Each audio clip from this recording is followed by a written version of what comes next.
प्रियंका जी, ऐसा कहा जाता है कि सुबह उठकर खाली पेट खूब सारा पानी पीना चाहिए, तो आयुर्वेद के हिसाब से क्या बोला जाता है? जी गोपा जी, आयुर्वेद में इसके लिए एक बहुत ही अच्छी टर्मिनोलॉजी है उषापान। अच्छा। उषापान का मतलब होता है कि आपको सुबह उठ के कैसे पानी पीना है। हाँ। तो इसके लिए एक स्पष्ट नियम बताया गया है। अच्छा। जैसे अगर हम देखें तो आयुर्वेद में एक फिजियोलॉजिकल क्लॉक होती है। दिन भर का जो समय होता है उसमें वात पित्त कफ किस तरीके से हमारे शरीर में एक्ट करता है, इसका बहुत ही स्पष्ट वर्णन है। अच्छा। तो जैसे अगर हम देखें सुबह 6 से लेकर 10 बजे तक का जो समय होता है वो जो होता है वो कफ का काल होता है। इसी तरीके से 10 से 2 का जो समय होता है वो पित्त का काल होता है। वैसे ही 2 से 6 का जो समय होता है वो वात का काल होता है।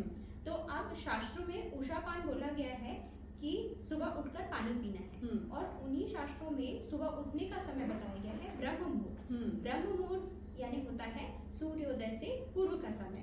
यानी अगर आप मोटा मोटा समझे तो ये 4 से लेकर अगर हम लेट भी करें तो नहीं में हमें 5:30 बजे तक उठ जाना है। अगर इस समय तक हम सुबह उठकर हल्का गुनगुना पानी पीते हैं तो वो हमारे लिए स्वास्थ्य की दृष्टि से बहुत अच्छा होता है। और इसमें भी एक कंडीशन ये होती है कि यदि आपको प्यास लगी हो तभी पानी का सेवन करें, बिना प्यास के पानी ना पिए।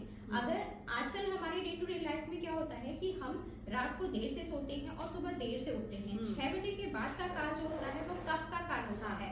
अगर हम कफ के काल में पानी पिएंगे तो क्योंकि कफ और पानी दोनों ही क्लेद की प्रधानता वाले हैं, तो ये दोनों मिलकर हमारे डाइजेस्टिव फायर को सप्रेस करेंगे और हमें इंडाइजेशन होगा, और इंडाइजेशन की वजह से हमें और बीमारी होगी। और इसके लिए आयुर्वेद में कहा गया है रोग सर्वे अपि मंदे अग्नौ, यानी जो सभी रोग होते हैं उसका मूल जो होता है वो मंदाग्नि होती है।